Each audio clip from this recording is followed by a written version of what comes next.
ہم نے قرآن کو لیلۃ القدر میں اتارا. تمہیں کیا خبر کہ لیلۃ القدر کیا ہے؟ لیلۃ القدر 1000 مہینوں سے بہتر ہے.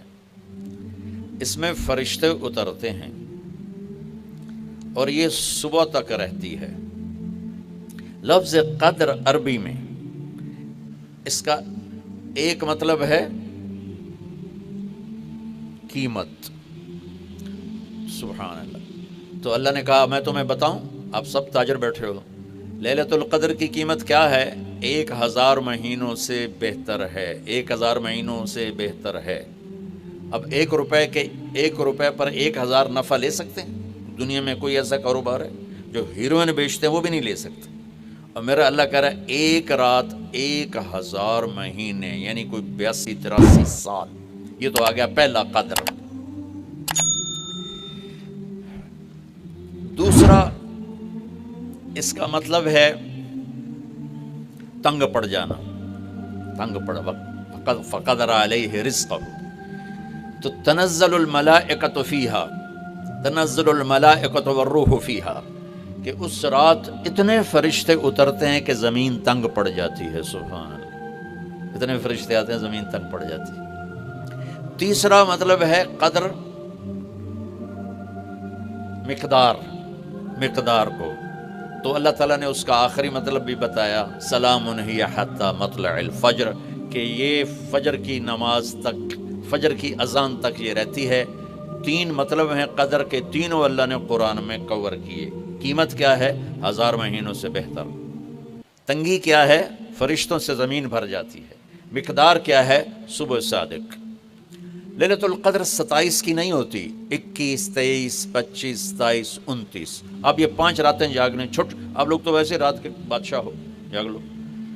تو لیلۃ القدر مسجد میں نہ گزارو، گھر میں گزارو. یہ مسجدوں میں اشتہار لگ جاتے ہیں، فلاں کے ساتھ شب قدر گزاریں، فلاں حضرت کے ساتھ شب قدر گزاریں. پھر ادھر کوئی صلاۃ تسبیح پڑھ رہا ہے باجماعت، عورتیں صلاۃ تسبیح کی جماعت کرا رہی ہیں، اور پتہ نہیں اور کتنی عجیب و غریب قسم کی عبادات شروع ہو جاتی. یہ نفلی عبادت ہے. میرے نبی گھر میں پڑھتے تھے. آپ نے اشراق کے سوا ہر نفل گھر پڑھا، ہر سنت گھر میں پڑھی.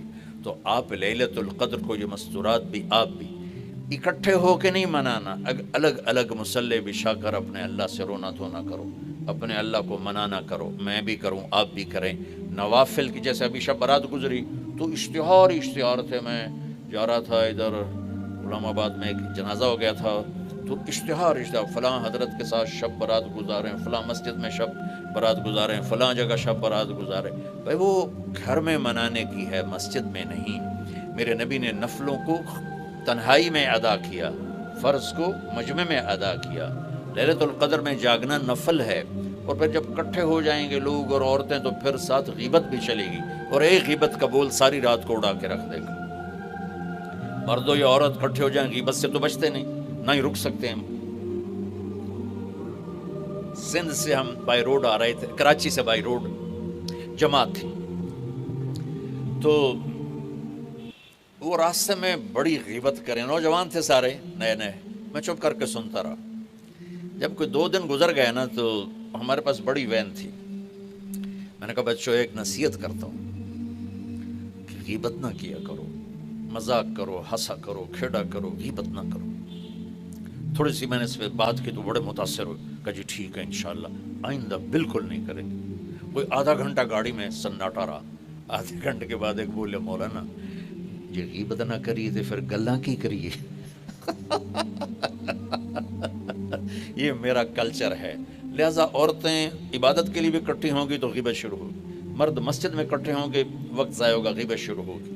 میرے بھائی بہنوں، ہر نفل کو گھر میں گزار. اپنے گھر کو بابرکت بناؤ، اپنے گھروں میں نفل پڑھو، تلاوت کرو، ذکر کرو. صرف اشراق کے نفل میرے نبی مسجد میں پڑھتے تھے 2 رکعت، باقی ہر نفل آپ نے مسجد میں ادا کی. تو یہ چند چیزیں رمضان کے متعلق میں نے عرض کی ہیں. اب ایک بڑی اہم بات میں آپ کے سامنے عرض کرنا چاہتا ہوں. رمضان کی دولت کس سے ملے گی؟ رمضان کی برکات کس سے ملیں گی اور کون محروم ہو جائے گا؟ آپ نے فرمایا 4 آدمی ایسے ہیں جن کی رمضان اور شب قدر میں بھی بخشش نہیں ہوتی، بس اس سے ہم اپنے آپ کو بچا لیں۔ کون ہے یا رسول اللہ؟ اب نے کہا مدمن خمر، شراب کا عادی، کبھی کوئی پی لے توبہ کر لے، میں اس کی اجازت نہیں دے رہا ہوں۔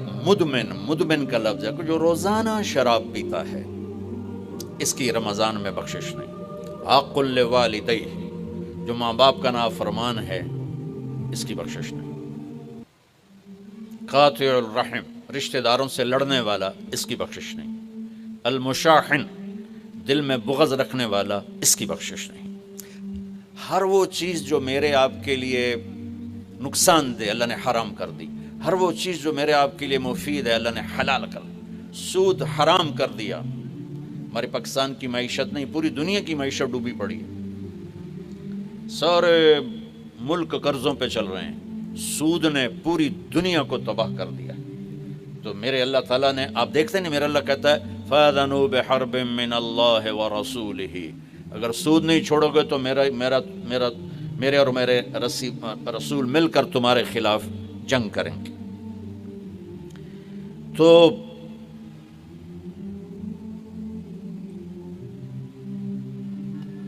ہر وہ چیز جو مضر ہے اللہ اس سے بند، چونکہ سود چند ہاتھوں میں دولت کٹھی کر دیتا ہے اور غریبوں کے چولہے ٹھنڈے ہو جاتے ہیں، یہ اللہ کو ناپسند ہے۔ جو بھی بھائی پھنسے ہوئے ہیں نکلنے کی نیت کریں اور کوشش کریں، انشاءاللہ چین کی نیند سوئیں گے، چین کے سے اٹھیں گے۔ ایک عبد الرحمن بن عوف کے 4 اصول بتا دیتے ہوں، سب تاجر بیٹھے ہو، اور وہ صحابہ میں سب سے مالدار ہستی تھے۔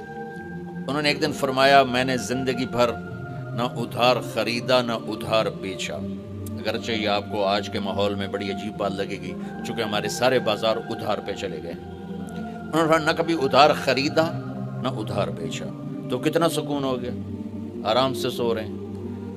اب ہماری تجارت میں ادھار خرید رہے ہیں ادھار بیچ رہے ہیں، کبھی وہ تنگ کرتا ہے کبھی یہ تنگ کرتا ہے، تو ایک اس موبائل نے تباہی پھیر دی، باقی کسر اس نے پوری کر دی۔ ٹوائلٹ بھی فون سنتے بیٹھے، کبھی سٹاک نہیں کیا مال کو، کبھی سٹاک نہیں کیا، جو ہی نفع ملا فوراً بیچ دیا۔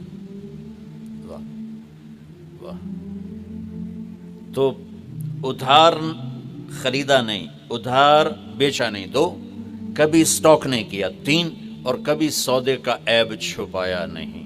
اس میں کوئی عیب ہے بتا دیا، آپ اس پہ آ جائیں، آپ کو شروع میں مشکل ہوگی، اس کے ساتھ سچائی اور دیانتداری کو جوڑ دیں، اللہ کی قسم آپ کا سوتر منڈی جانا بھی عبادت بن جائے گا، آپ کا مل میں جانا بھی عبادت بن جائے گا، اگر آپ اپنے تجارت کے ساتھ سچائی اور دیانتداری کو لے آتے۔ تو اللہ نے شراب حرام قرار دی کہ یہ تباہ کر دیتی ہے، ساری برائیوں کی جڑ ہے۔ تھوڑا سا اوپر دیکھیں قرآن کیا کہتا ہے، اللہ تعالیٰ کہتا ہے یہاں ناپی تم مجھ سے قرآن سن، کیا ان الابرار یشربون من کاس کان مزاجها کافورا عینا یشرب بها عباد اللہ یفجرونها تفجیرا یوفون بالنذر ویخافون ویطعمون الطعام على حبه مسکینا ویتیما واسیرا انما نطعمکم لوجه اللہ لا نرید منکم جزاء ولا شکورا انا نخاف من ربنا یوما عبوسا قمطریرا فوقاهم اللہ شر ذلك اليوم ولقاهم نظرة وسرورا وجزاهم بما صبروا جنة وحريرا متكئين فيها على الأرائك لا يرون فيها شمسا ولا زمهريرا ودانية عليهم ظلالها وذللت قطوفها تذليلا ويطاف عليهم بآنية من فضة وأكواب كانت قوارير من فضة قدروها تقديرا يسقون فيها كأسا كان مزاجها زنجبيلا عينا فيها تسمى سلسبيلا ويطوف عليهم ولدان مخلدون إذا رأيتهم حسبتهم لؤلؤا منثورا وإذا رأيت ثم رأيت نعيما وملكا كبيرا عاليهم ثياب سندس خضر واستبرق وحلوا أساور من فضة وسقاهم ربهم شرابا طهورا إن هذا كان لكم جزاء وكان سعيكم مشكورا۔ یہ سورہ طہر کی 16 آیات ہیں، ان میں اللہ نے صرف ایک نعمت کو ہائی لائٹ کیا ہے، وہ ہے شراب، اور 3 درجے بتائے ہیں کہ جو نیک لوگ ہیں وہ شراب پئیں گے خود اٹھا کے سراہی اٹھائیں گے، جام میں ڈالیں گے، پئیں گے. بوفے سسٹم، بھائی آپ پہ پاؤ تو آپ پہ کھاؤ. ہیں ان کے بھی نوکر، لیکن اللہ کیٹیگرائز کر رہا ہے کہ جو نچلا درجہ ہے وہ خود اٹھا کے پی رہے ہوں گے. کافوری ہوگی. وَيُسْقَوْنَ فِيهَا كَأْسًا كَانَ مِزَاجُهَا زَنْجَبِيلًا، اس سے جو اوپر والا درجہ ہے انہیں زنجبیل کی شراب پلائی جا رہی ہوگی. پلانے والے کون ہیں؟ ولدان مخلدون، خوبصورت خدام نوکر. پلانے والے کون ہیں؟ اب یہ تو اتنی مستورات بیٹھی ہیں، جنت کے حوریں، وہاں سوکن پڑا کوئی نہیں ہوگا، خوش رہو. اور میرے نبی نے فرمایا تمہیں پتہ وہ کن ہاتھوں سے تمہیں جام پکڑائیں گی؟